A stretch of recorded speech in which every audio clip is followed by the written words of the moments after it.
बोलो श्यावर रामचंद्र जी की जय।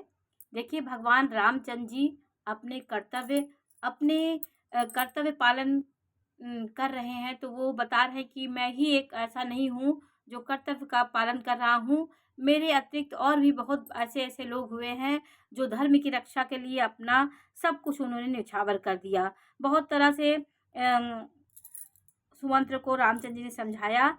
फिर वो विनती करके हाथ जोड़कर कह रहे हैं कि मैं क्या उनको उत्तर दूंगा। वो जाते समय, जब वन गमन करते समय, इतना ज़्यादा उन्होंने हमसे विनती की और इतना उन्होंने हमसे कहा कि उनको दिखा के लौटा लाना। अब मैं क्या उनको उत्तर दूंगा। इस प्रकार वो बहुत तरह से वो समझा रहे हैं कि किस तरह हम उनको उत्तर देंगे। और उन्होंने कहा था यदि राम नहीं आते हैं तो सीता को ही हमारे ले आना। उसको ही देखकर हमारा मन शीतल हो जाएगा और हम वो उनसे आभारी हो जाएंगे। और बहुत तरह से उन्होंने जिस तरह हमसे कहा था वो हम आपको कह नहीं सकते कि उन्होंने कितने दिन और कितनी विनम्रता से उन्होंने हमसे कहा था कि ये मैं आपको वर्णन नहीं कर सकता हूँ।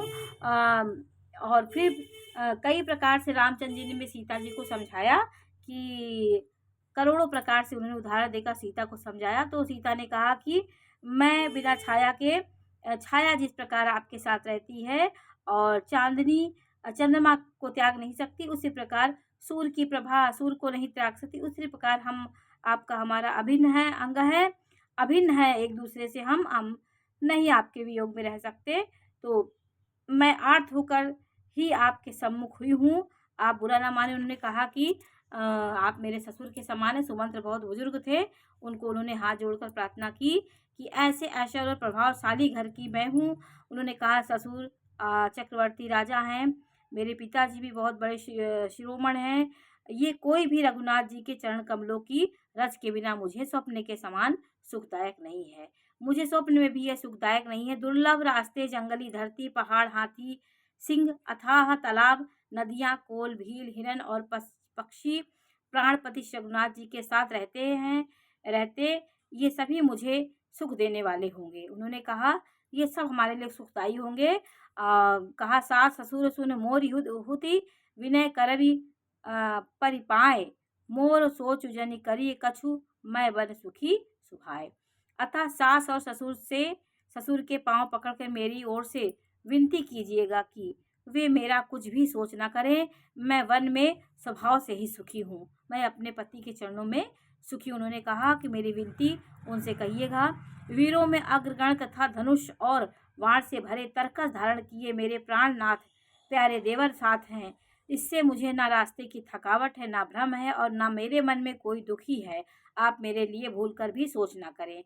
सुमंत्र सीता जी की शीतल वाणी सुनकर ऐसे व्याकुल हो गए जैसे सांप मणि खो जाने पर नेत्रों पे कुछ सूझता नहीं है, कानों से सुनाई नहीं देता। वे बहुत व्याकुल हो गए, कुछ कह नहीं सकते। रामचंद्र जी ने उनका बहुत प्रकार से समाधान किया तो वो भी छाती ठंडी ना हुई। तब चलने के लिए मंत्री ने अनेकों यत्न किए, युक्तियां पेश की, पर रघुनंदन श्री रामचंद्र जी उन सब युक्तियों को यथोचित उत्तर देते हैं। श्री रामचंद्र जी की आज्ञा मेटी नहीं जा सकती, कर्म की गति कठिन है, उस पर कुछ भी वश नहीं चलता। श्री रामचंद्र जी लक्ष्मण सीता जी के चरणों में सिर नमाकर सुमंत इस तरह लौटे जैसे व्यापारी अपना मूलधन पूंजी गंवाकर लौट रहा हो। इस प्रकार वो उन लोग को वहां छोड़ के चले गए। सुमंत ने रथ को हाँका घोड़े श्री रामचंद्र जी की ओर देख देख कर हिनहिनाते हैं।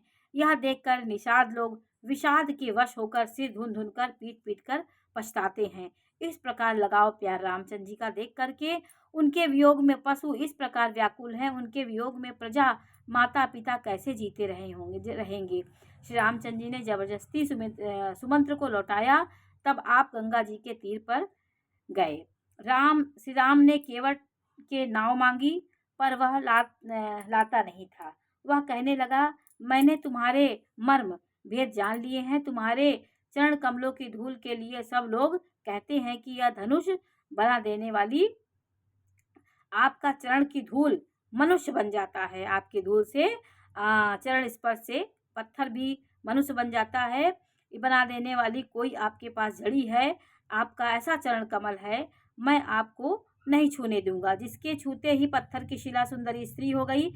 मेरी नाव तो काठ की है, काठ पत्थर से कठोर तो होता नहीं। मेरी नाव भी मुनि की स्त्री हो जाएगी और इस प्रकार मेरी नाव उड़ जाएगी, मैं लुट जाऊंगा अथवा रास्ता रुक जाएगा, जिससे आप पार ना हो सकेंगे और मेरी रोजी रोटी मारी जाएगी, मेरी कमाने खाने की राह भी मारी जाएगी। मैं तो उसी नाव से सारे परिवार का पालन पोषण करता हूँ, दूसरा कोई धंधा नहीं है। हे प्रभु, यदि तुम अवश्य ही पार जाना चाहते हो तो मुझे पहले अपने चरण कमल पखारने दो, पखारने के लिए कह दो।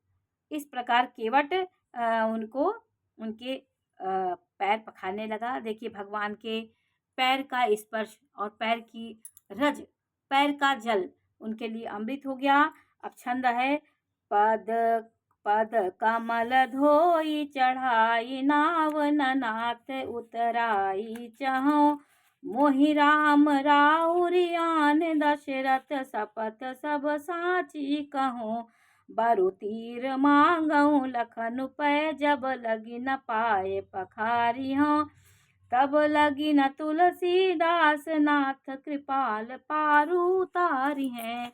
अब वो देखिए कह रहा है केवट, और कह रहे हैं, हे नाथ, मैं चरण कमल धोकर आप लोगों को नाव पर चढ़ा दूंगा, मैं आपसे कुछ उतराई नहीं चाहता। हे राम, मुझे आपकी दुहाई और दशरथ जी की सौगंध है, मैं सब सच सच कहता हूँ। लक्ष्मण भले ही मुझे तीर मारे, पर जब तक मैं पैर को पखार नहीं लूंगा तब तक मैं तुलसीदास के नाथ, हे कृपालु, मैं पार नहीं उतारूंगा।